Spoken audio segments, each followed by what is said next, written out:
രാജ്യം കണ്ട ഏറ്റവും വലിയ സാമ്പത്തിക വിദഗ്ധരിൽ ഒരാൾ കൂടിയാണ് ഡോക്ടർ മൻമോഹൻ സിംഗ്. മൻമോഹൻ സിംഗ് എന്ന വ്യക്തിത്വം മായുമ്പോൾ ഇന്ത്യയുടെ സാമ്പത്തിക രംഗത്തെ മാറ്റിമറിച്ച ദീർഘദർശിയെന്നാകും ചരിത്രം അദ്ദേഹത്തെ അടയാളപ്പെടുത്തുക.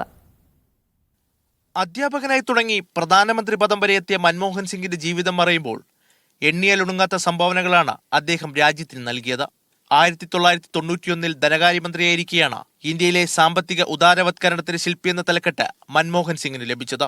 രാജ്യത്തിന്റെ സാമ്പത്തിക വളർച്ച മന്ദഗതിയിലാക്കുകയും അഴിമതിക്ക് വഴിയൊരുക്കുകയും ചെയ്ത ലൈസൻസ് രാജ് റദ്ദാക്കുകയായിരുന്നു സുപ്രധാന നടപടികളിലൊന്ന്. പിന്നീട് പ്രധാനമന്ത്രി സ്ഥാനത്തെത്തിയപ്പോഴും വളർച്ചയെ പ്രോത്സാഹിപ്പിച്ചുകൊണ്ടുള്ള നടപടികളായിരുന്നു മൻമോഹൻ സിംഗിന്റെ ഭാഗത്തുനിന്നുണ്ടായത്. ലോകത്തിൽ ഏറ്റവും വേഗത്തിൽ വളർച്ച കൈവരിക്കുന്ന രണ്ടാമത്തെ സമ്പദ് വ്യവസ്ഥയായി ഇന്ത്യ മാറിയത് മൻമോഹൻ സർക്കാരിന്റെ കാലത്താണ്. 2008 ആഗോള സാമ്പത്തിക മാന്ദ്യത്തിലും രാജ്യത്തെ സാമ്പത്തിക സ്ഥിതി തകരാതെ പിടിച്ചു നിർത്താനായത് മൻമോഹൻ സിംഗിന്റെ പോരാട്ടം ഒന്നുകൊണ്ട് മാത്രം. പ്രധാനമന്ത്രി നരേന്ദ്രമോദി മൂന്നാമത്തെ വലിയ സമ്പദ് വ്യവസ്ഥയായി ഇന്ത്യ ലോകത്ത് മാറുമെന്ന് അവകാശപ്പെടുമ്പോൾ അതിന്റെ അടിത്തറ പാകിയത് മുൻ പ്രധാനമന്ത്രിയായ മൻമോഹൻ സിംഗ് കൂടിയാണ്. മീഡിയ 1, ഡൽഹി.